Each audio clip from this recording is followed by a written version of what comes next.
Gencarnya pemanfaatan energi baru dan terbarukan atau EBT menggantikan energi fosil menuju target net zero emission atau NZE pada tahun 2060 atau lebih cepat, membuat pandangan bahwa industri batubara akan mengalami sunset. Namun asumsi tersebut keliru. Faktanya bahwa Indonesia memiliki cadangan mineral dan batubara yang besar, serta mampu membentuk aliansi strategis yang dapat mendukung upaya pengaturan harga di masa depan. Badan Geologi Kementerian ESDM menyebutkan, sumber daya dan cadangan batubara Indonesia saat ini masih cukup banyak, dengan total sumber daya sebesar 98,5 miliar ton dan cadangan sebesar 33,8 miliar ton. Sementara, menurut United States Geological Survey atau USGS, cadangan nikel Indonesia adalah nomor 1 dunia. 23% cadangan nikel dunia ada di perut bumi Indonesia. Untuk produksi nikel juga Indonesia nomor 1. Kemudian ada bauksit yang menempati nomor 6 pada jumlah cadangan dan produksi dunia. Selain itu, cadangan tembaga Indonesia menempati posisi 7 dan produksinya ada di posisi 12 dunia. Komoditi emas berada di posisi 5 pada potensi dan 6 pada produksi. Produksi timah Indonesia mencapai 17% dari cadangan dunia atau berada pada posisi kedua, begitu pula dengan produksinya. Di samping komoditas-komoditas tersebut, masih ada logam tanah, jarang, dan litium yang potensinya sangat besar. Namun belum dapat diproduksi karena Indonesia belum memiliki teknologi untuk memisahkan dan memurnikan. Ya, fakta Indonesia memiliki kekayaan alam tambang menjadi alasan Indonesia menjadi daya tarik investasi pertambangan. Di balik kekayaan alam tambang yang dimiliki, Indonesia belum menjadi tuan di rumah sendiri. Faktanya, semua harga tambang mulai batu bara, nikel, emas, minyak, timah masih diatur oleh negara yang justru cadangan tambangnya tidak sebanyak Indonesia. Hal ini pun diakui Direktur Utama MindID, Hendy Priyosantoso. Indonesia saat ini masih mengacu pada indeks komoditas dari negara lain.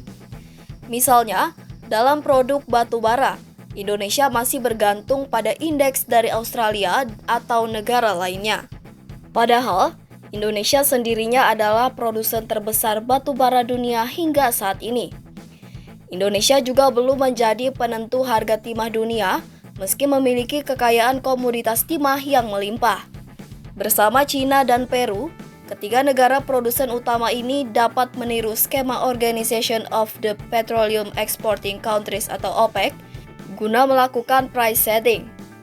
Meskipun demikian, lanjut Hendy, MindID sebagai holding industri pertambangan Indonesia meyakini dapat menjadi pemimpin pasar sekaligus penentu harga komoditas di pasar global atau global price setter dengan fakta akan besarnya potensi cadangan mineral dan tambang Indonesia. Selain itu, grup MindID proaktif meningkatkan kegiatan eksplorasi secara agresif dan selektif agar pengelolaan cadangan dapat lebih optimal dalam menjawab kebutuhan global. Grup MindID juga proaktif meningkatkan kapabilitas yang sudah dimiliki saat ini, mengembangkan skala bisnis hilir dan industrialisasi secara lebih jauh, sehingga mampu terus meningkatkan nilai tambah dari mineral yang dikelola. Di samping itu, Grup MindID juga proaktif membangun aliansi strategis untuk ekspansi bisnis hilirisasi baru yang akan semakin memperkuat posisi Indonesia di rantai pasok dunia.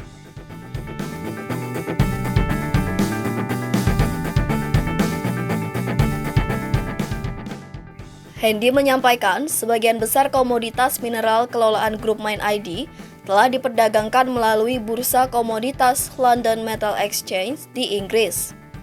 Indonesia juga terus memperkuat posisi tawarnya sebagai global player untuk komoditas mineral kritis dan strategis.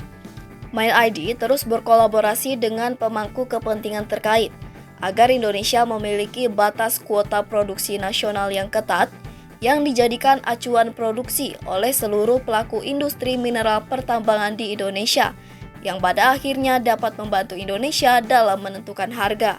Lebih lanjut, sebagai perusahaan berkelas global, Grup Mine ID juga terus mengedepankan pengelolaan cadangan mineral yang optimal, serta berpegang pada prinsip sustainable mining.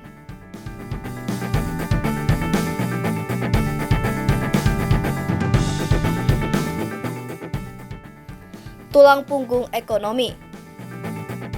Besarnya potensi sumber daya dan cadangan tersebut sebagai pendorong signifikan bagi pengembangan industri nasional menuju Indonesia Emas 2045. Dalam konteks ekonomi berkelanjutan di sektor pertambangan, yakni menyoroti perlunya peningkatan nilai tambah melalui program hilirisasi, sesuai dengan Undang-Undang Nomor 3 Tahun 2020 tentang pertambangan mineral dan batu bara.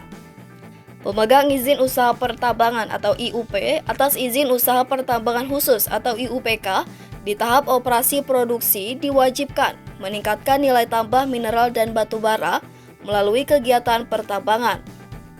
Langkah inilah yang telah dilakukan Mine ID dengan konsisten mendukung penciptaan nilai tambah komoditas mineral kelolaan melalui program hilirisasi serta industrialisasi, sehingga mampu menyerap dan meningkatkan kualitas tenaga kerja sekaligus mampu memberikan kontribusi optimal pada penerimaan negara. Disampaikannya, sejumlah proyek strategis program hilirisasi yang saat ini tengah diselesaikan oleh Grup Mine ID, sebut saja PT Freeport Indonesia atau PT FI, dengan smelter baru berteknologi single lines terbesar di dunia. Ditambah dengan smelter yang telah ada, pabrik pemurnian konsentrat tembaga ini akan meningkatkan kapasitas produksinya dari 1 juta ton menjadi 3 juta ton. Ada pula proyek yang dijalankan PT Indonesia Asahan Aluminium atau Inalum dan PT Aneka Tambang Tbk atau Antam melalui PT Borneo Alumina Indonesia atau BAI dengan smelter grade alumina refinery atau SGAR di Mempawah yang akan semakin melengkapi rantai pasok dari produksi aluminium Indonesia.